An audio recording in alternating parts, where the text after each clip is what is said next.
Imam Al-Ghazali, beliau mengatakan faida faraghta minal istinja. Setelah menerangkan kemarin tentang tata cara istinja sesuai dengan syariat, kemudian beliau menyebutkan ketika engkau selesai beristinja, fala tatrukis siwak, maka janganlah engkau tinggalkan untuk bersiwak. Ini karena siwak ini sunnah yang ringan dari Rasulullah, tapi banyak mungkin dilupakan, terlupakan. Fa innahu muthiratun lil fam wa mardatun lirrabi wa muskhitatun lisyaitan. Karena siwak itu muthiratun lil fam, membersihkan kepada mulut, wa mardatun lirrab, dan membuat Allah ridha, wa muskhitun lisyaitan. Siwak itu membuat marah setan, mengecewakan kepada setan. Kalau ada manusia, kalau ada hamba Allah yang bersiwak, maka setan itu kecewa. Setan sakit hati, setan bingung. Wa sholatun bisiwakin afdalu min sab'ina sholatan bighairi siwak. Beliau mengutip satu hadis Nabi bersabda, wa sholatun bisiwakin, sholat dengan bersiwak terlebih dahulu itu lebih baik, dan bukan sama, itu afdol, lebih utama daripada sholat 70 kali tanpa siwakan. Jadi dengan siwakan ini akan menaikkan kualitas ibadah, dan ini berlaku di semuanya, bukan hanya di sholat. Jadi sholat sekali dengan bersiwak terlebih dahulu itu lebih afdol, lebih utama daripada 70 kali sholat tanpa siwakan. Baca Quran sekali, baca Yasin sekali dengan bersiwak terlebih dahulu lebih afdol daripada 70 kali Yasin tanpa siwakan. Begitupun ibadah yang wudu sekali dengan bersiwak terlebih dahulu lebih afdol daripada 70 kali wudu tanpa siwakan. Ini siwak ini sangat luar biasa. Sampai beliau mengatakan waruya an Abi Hurairah. Diriwayatkan dari Abu Hurairah dalam hadis sahih. Diriwayatkan dari Abu Hurairah bahwasanya dia Abu Hurairah berkata, qala Rasulullah sallallahu alaihi wasallam, beliau sampai bersabda, sampai pentingnya siwakan, beliau sampai bersabda berandai-andai, laula an asyqa ala ummati la amartuhum bisiwaki fi kulli salatin. Seandainya bukan karena aku mengkhawatirkan, seandainya bukan karena khawatir memberatkan kepada umatku, maka pasti aku akan perintahkan umatku untuk bersiwak terlebih dahulu di setiap kali akan sholat, karena saking pentingnya. Jadi yang bertambah itu kualitas. Jadi kualitas sholat itu meningkat minimal 70 kali lipat dengan hanya bersiwak. Hanya gini aja itu 70 kali lipat. Apalagi kalau sempurna siwaknya, dari kanan dulu sampai kiri, dalam atas, dalam kiri, kemudian diusapkan ke langit-langit sedikit. Nah, terakhirnya itu yang lebih sempurnanya. Ini siwak. Wa anhu sallallahu alaihi wasallam, dan dari Rasulullah sallallahu alaihi wasallam beliau berkata, umirtu bisiwak hatta khosyitu ayyuktaba alayya. Aku diperintahkan untuk bersiwak sampai aku khawatir siwak diwajibkan atasku. Ini saking pentingnya siwakan. Jadi setelah istinja itu siwakan. Setelah istinja sebelum wudu itu siwakan. Makanya ini sunnah yang sangat yang banyak dilupakan. Pokoknya kalau kita melakukan sunnah itu berkah. Dengan sunnah kita akan mendapatkan keberkahan, dan bila sunnah Nabi dilaksanakan, maka Allah akan berikan kejayaan untuk Islam. Seperti pada masa Khalifah Bani Abbasiyah dalam kurun waktu abad ke-8 Masehi atau abad pertama Hijriah, pasukan Muslim itu pernah diutus untuk menaklukkan daerah Samarkand. Samarkand itu kalau sekarang Uzbekistan. Nah, Ini satu ketika bahwa pasukan muslim itu dikirim ke sana. Kemudian pasukan muslim ini mengalami kesulitan untuk menembus benteng pertahanan musuh yang terdiri dari barisan tentara di sepanjang pintu dan dinding kota. Benteng tentara tersebut sangat sulit ditembus dan dirobohkan hingga peperangan itu terus berlanjut. Lama, biasanya cepat, biasanya menang, biasanya cepat. Nah, tentu ini meresahkan kepada panglima tentara saat itu. Hingga suatu saat panglima pasukan Islam dari Bani Abbasiyah itu melakukan inspeksi, penyelidikan. Dikumpulkan seluruh tentara, pasukan, ada apa ini? Kenapa kita nggak bisa menembus benteng pasukan musuh? Biasanya kita mudah. Kenapa? Nah, akhirnya dikumpulkan semuanya, kemudian ini panglimanya ini kemudian nanyain, wahai pasukan, apakah ada di antara kalian yang pernah meninggalkan sholat? Mereka semua diam, karena nggak ada yang ninggalin sholat. Oh, pasukan Islam itu pasukan mereka ketika berperang bukan hanya nyali tinggi, tapi ibadahnya juga hebat. Nggak ada tuh ninggalin sholat fardu.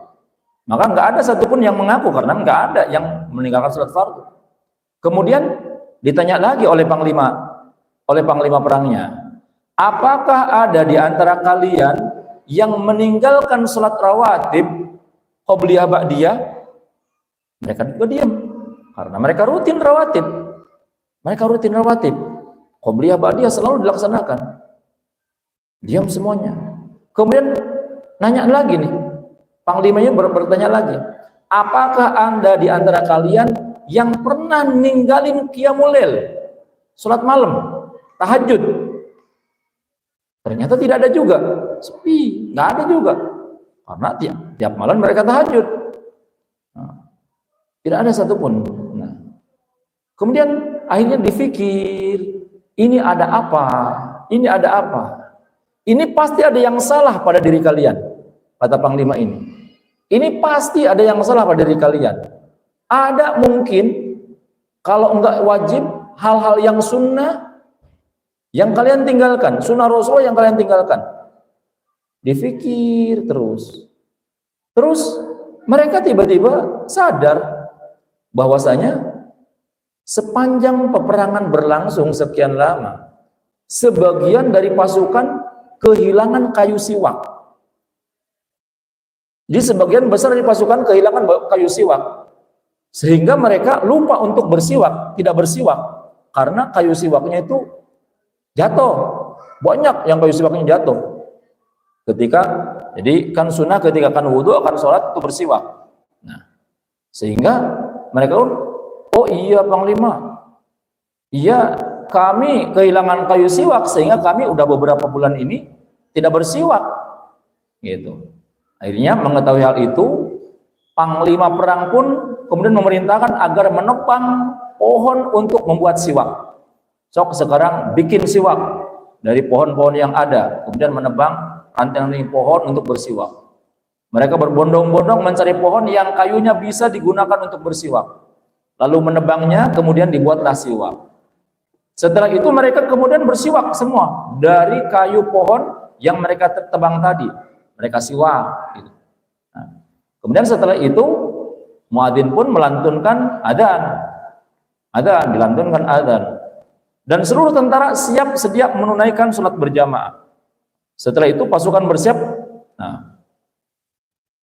untuk menyerang kota tersebut. Nah, setelah sholat berjamaah, pasukan bersiap untuk menyerang kembali ke kota tersebut. Ternyata kota yang sebelumnya begitu sulit ditembus, ternyata kali ini sudah kosong melompong. Jadi mudah ditaklukkan, karena pasukan-pasukannya udah nggak ada. Para tentara pasukan Bani Abbasiyah menjadi heran. Kok kota ini seakan seperti nggak berpenghuni? Kemana nih panglima-panglima? Kenapa pasukannya? Sehingga dengan mudah bisa masuk. Nah, jadi pasukan ini berhasil menangkap salah satu dari pasukan musuh. Jadi ada satu pasukan musuh yang tertinggal, ditangkap. Kemudian dilakukanlah penyelidikan.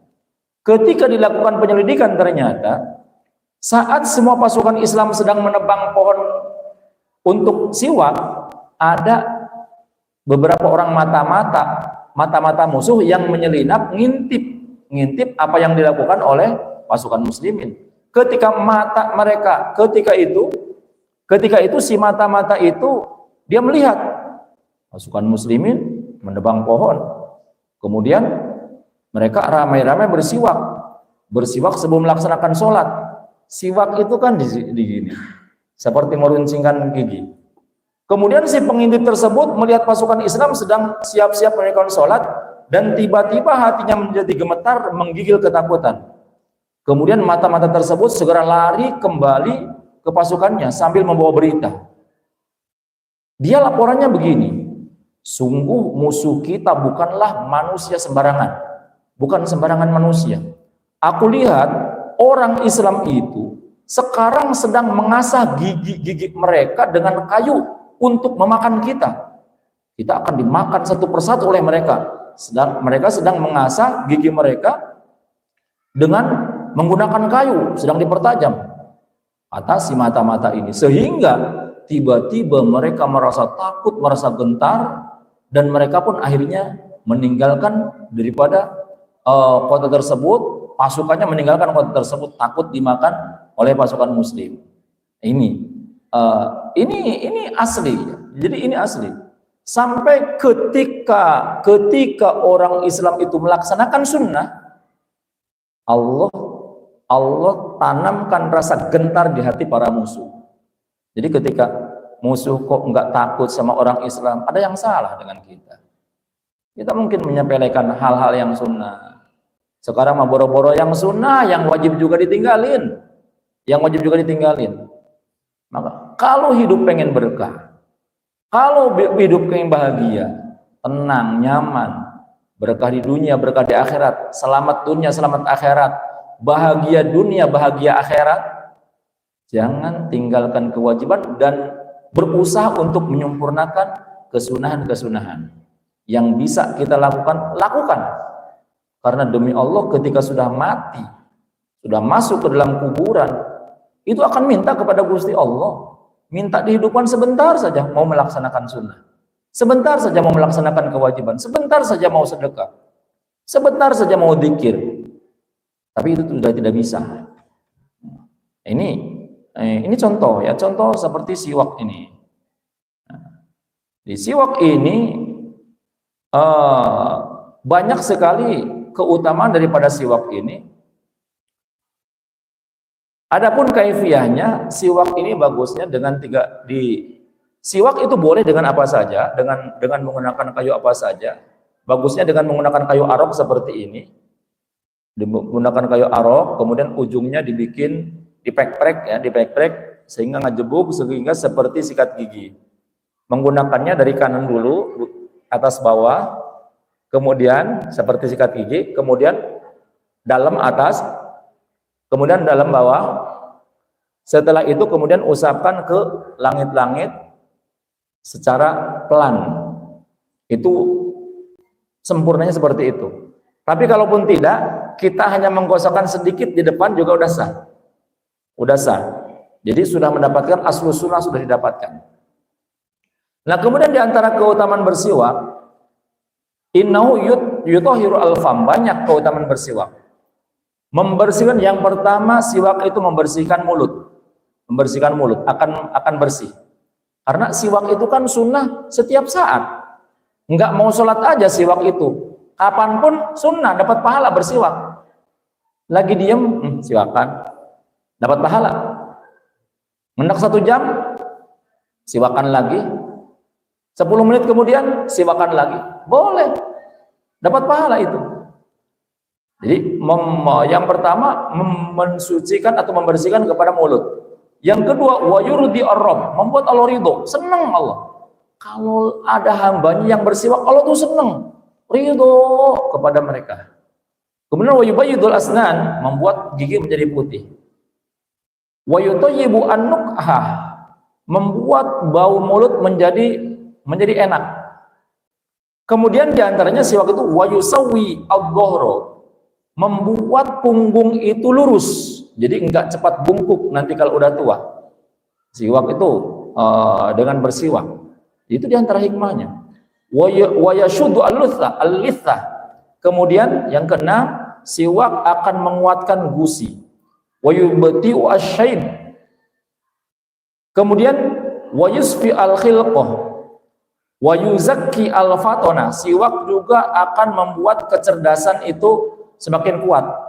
Amit tebarho, begitu bubar begitu poho. Jadi al-fatona menambah kecerdasan, Kemudian yang paling utama, wa yudha'iful ajro.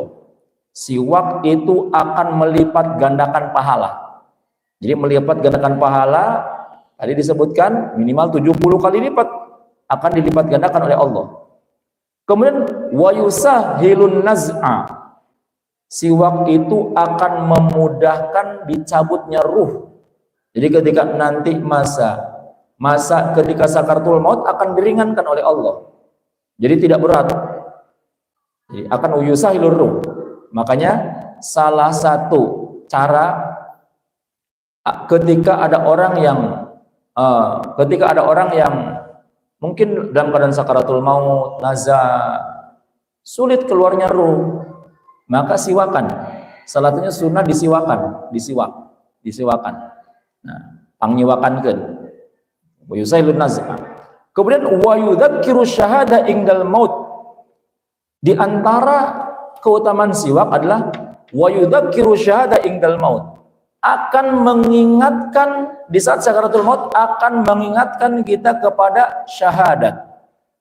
Akan dimudahkan untuk bisa bersyahadat ketika maut, dan itu yang paling penting agar kita husnul khotimah. Karena Nabi mengatakan man akhiru kalami dakhalal jannah, atau kama qala Rasulullah. Barang siapa yang akhir ucapannya la ilaha illallah dakhalal jannah, maka dia pasti masuk surga, kata Rasulullah. Jadi wa yudzakiru syahadah, mengingatkan orang agar bisa bersyahadat. Karena berat. Di saat naza, di saat sakaratul maut, itu untuk bisa bersyahadat itu berat karena lidah sudah terkunci. Lidah itu terkunci sehingga sulit. Hanya orang yang mendapatkan pertolongan dari Allah yang bisa mengucapkan la ilaha illallah. Wa idamatu turithu as-sa'a wal ghina wa tayassiru rizqa wa tuyassiru rizqa. Kemudian ngelanggengkan bersiwak, membiasakan bersiwak, terus bersiwak. Itu juga berdampak kepada diluaskannya rizki, dimudahkannya rizki. Kemudian wa tusakkinus soda, wa tusakkinus soda. Di antara faedah siwak adalah akan menenangkan atau meredakan penyakit soda. Soda itu kayak penyakit migrain gitu, penyakit sakit kepala sebelah. Kemudian waktu hibu jami ama firrosi minal adha wal balgom. Dengan bersiwak itu akan membuat kotoran-kotoran dan lendir-lendir yang ada di kepala itu akan berkurang. Akan hilang dan akan berkurang. Karena itu yang bikin pusing itu karena ada lendir-lendir di kepala. Makanya suka ada digurah gitu, digurah untuk menghilangkan lendir-lendir. Nah, itu membuat kecerdasan berkurang juga gitu ketika banyak lendir itu. Kecerdasan berkurang, makanya digurah. Nah, ini nggak usah gurah dengan siwak. Dengan siwak itu akan lendir-lendir dan kotoran yang ada di kepala itu akan berkurang dan akan hilang. Wa tujalli al-basar wa tazidu fil hasanat. Kemudian siwak juga akan menambah kebaikan. Wa tufarihul malaikat. Wa tufarihul malaikat. Siwak juga akan membahagiakan, ngabuahakeun malaikat.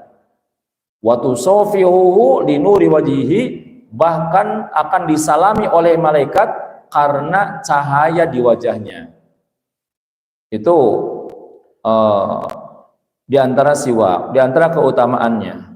Kemudian watu'an nisul insan fi qabri, akan menenangkan seseorang manusia nanti ketika mati di alam kuburnya. Jadi di alam kuburnya akan menenangkan insan. Ini sebagaimana diterangkan dalam kitab Mughnil Muhtaj. Dalam kitab Mughnil Muhtaj. Itu banyak, masih banyak keutamaan siwak. Kemudian Imam Al-Ghazali beliau menyebutkan fi adabil istiqad minan naum thumma majlis lil wudu mustaqbilal qiblat. Kemudian setelah bersiwak, kemudian duduklah untuk wudu sambil menghadap kiblat. Ala maudin murtafi, di tempat yang tinggi. Kaila yusibaka ar-rashash, supaya tidak kena cipratan-cipratan air, percikan-percikan air. Jadi bagusnya memang sunahnya wudu itu duduk ya. Sunahnya wudu itu duduk. Seperti duduk di kursi gitu ya. Nah, sekarang mah sudah ada beberapa masjid yang tempat wuduknya ada tempat duduknya. Mengikuti seperti apa yang di Makkah, di Madinah itu ada tempat duduknya. Itu sunnah. Bahkan tempat duduknya itu kalau bagusnya itu menghadap ke kiblat, disetel menghadap ke kiblat. Al-maudin murtafi, di tempat yang agak tinggi supaya tidak terkena percikan-percikan air. Kemudian ketika sudah duduk menghadap kiblat untuk wudu, waqul, kemudian bacalah Bismillahirrahmanirrahim. Rabbi a'udzubika min hamazati syayatin wa a'udzubika rabbi ayyahdurun. Sunnah. Jadi sebelum wudu sunnah baca bismillah dulu, bismillahirrahmanirrahim. Minimal bismillahirrahmanirrahim. Kemudian bagusnya tambah Rabbi a'udzubika min hamazati syayatin wa a'udzubika rabbi ayyahdurun. Ya Allah, aku berlindung kepadamu dari gangguan setan dan aku berlindung kepadamu dari kehadiran setan di sisiku. Tuh, kita berlindung kepada Allah Subhanahu wa taala. Kemudian tsummaghsil yadik. Kemudian basuhlah kedua tanganmu 3 kali. Qabla an tudkhila fil ina, sebelum dimasukkan ke wadah. Jadi kalau di kita kan enggak pakai wadah tempat wuduknya. Kalau kita pancuran. Nah, sebelum itu kalau orang dulu itu enggak ada pancuran. Jadi wuduk di wadah gitu. Wuduk di wadah. Nah, kalau kita pancuran, jadi kita cuci dulu, tangan cuci dulu 3 kali. Kemudian kalau apal baca Allahumma inni as'alukal yumna wal barakah wa a'udzubika minasyukmi wal halakah. Ya Allah, aku memohon kepadamu al-yumna wal barakah, memohon kebaikan dan keberkahan kepadamu ya Allah. Ini baru cuci tangan, belum wudunya, baru cuci tangan, mencuci tangan. Kita baca Allahumma inni as'alukal yumna wal barakah wa a'udzubika minasyukmi wal halakah. Aku mohon kepadamu ya Allah al-yumni wal barakah. Jadi nanti biasanya dengan al-yumna wal barakah itu kebaikan dan keberkahan di saat kita mengumbah tangan, mencuci tangan, itu hikmahnya tangan ini tangan yang enak dipakai usaha. Kalau tangan yang membawa keberuntungan itu tangan yang baik, yang suka didoakan, minta Allahumma setiap nyuci tangan Allahumma inni as'alukal yumna wal barakah. Ini dipakai usaha apa aja jalan dan berkah, hasilnya berkah. Ini minta sama Gusti Allah, selalu minta. Coba wudu sehari berapa kali? Wudu sehari berapa? 5 kali lah yang wajib umpamanya. 5 kali kita wudu. Sebelum wudu kita berdoa dulu. Allahumma inni as'alukal yumna wal barakah wa a'udzubika minasyukmi wal halakah. Dan aku berlindung kepadamu dari kesialan dan kebinasaan. Minta kepada Allah dijauhkan dari sial, dijauhkan dari kebinasaan. Maka udah tenang. Kalau kita sudah selalu minta sama Gusti Allah, Allah yang jaga, Allah yang tanggung jawab. Nah, kemudian setelah itu, setelah membaca doa itu, tsumman wi raf al hadath wastibahat as-salat wala yanbaghi an ta'zuba niyyatuka qabla ghuslil wajhi fala yasihu wudu. Kemudian engkau berniat untuk menghilangkan hadas sehingga bisa sholat. Dan hendaknya tidak hilang sebelum engkau membasuh wajahmu agar wudumu sah. Jadi ketika mau kumur-kumur, setelah membasuh tangan kumur-kumur, nyerot air ke hidung, terus sampai membasuh wajah itu niat. Sampai ketika membasuh wajah niat. Nawaitul wudu alirafil hadatsil asghar. Saya niat berwudu untuk menghilangkan hadas yang kecil. Nah, jadi itu niat untuk melaksanakan wudu. Jadi niat wudu itu ketika membasuh wajah. Kemudian tsumma khudh ghurfatan li fammika wa tamatmad biha salatan. Jadi kemudian ambillah satu sibuk untuk mulutmu, kemudian untuk madmadah. Jadi yang paling bagus itu satu kali siukan itu digunakan untuk madmadah atau untuk berkumur satu kali, sisanya untuk disedot ke hidung, dihirup ke hidung, kemudian dikeluarkan. Gitu. Jadi tiga kali teh untuk madmadah, untuk kumur, dan untuk nyerot air ke hidung, kemudian dikeluarkan. Jadi nggak boleh sih mulut dulu, setelah mulut kemudian hidung. Tapi kalau seperti itu lebih banyak air yang dipakai, jadi lebih banyak yang terbuang. Jadi kalau bagusnya itu efektifnya itu satu kali siukan itu untuk madmadah, untuk berkumur, dan untuk ke hidung. Wa balik fi raddil ma ilal ghulaso illa an takuna sha'iman fatarfuqu.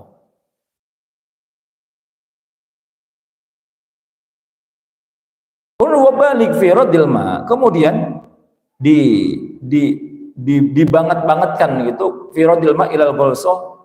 Jadi ketika kumur-kumur itu dibangetkan gitu.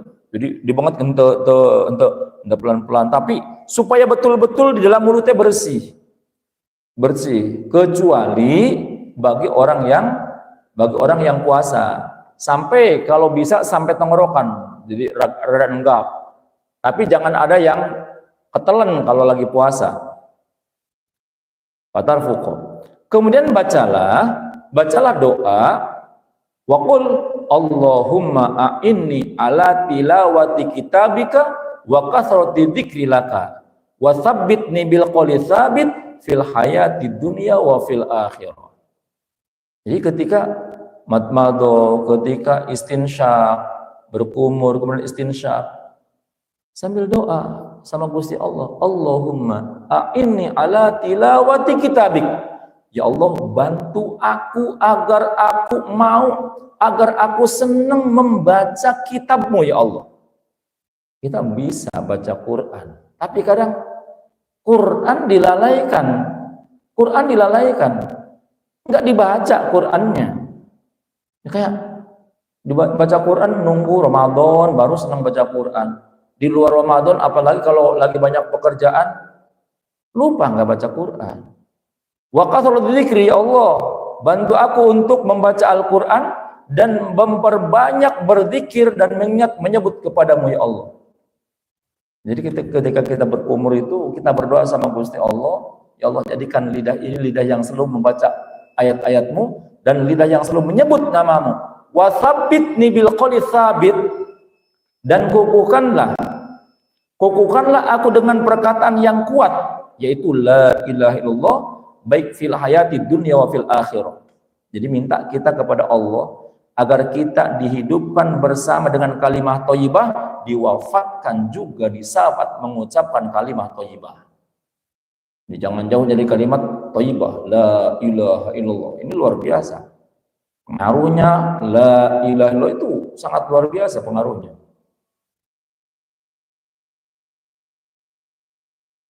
Tsumma khudh ghurfatan li anfika wastanshik biha thalathan wastanfir ma fil anfi min rutubatin wa qul fil istinsyak Allahumma arini wallahu a'lam bissawab. Subhanakallahumma bihamdika asyhadu an la ilaha illa anta astaghfiruka wa atubu ilaik. Wassalamualaikum warahmatullahi wabarakatuh.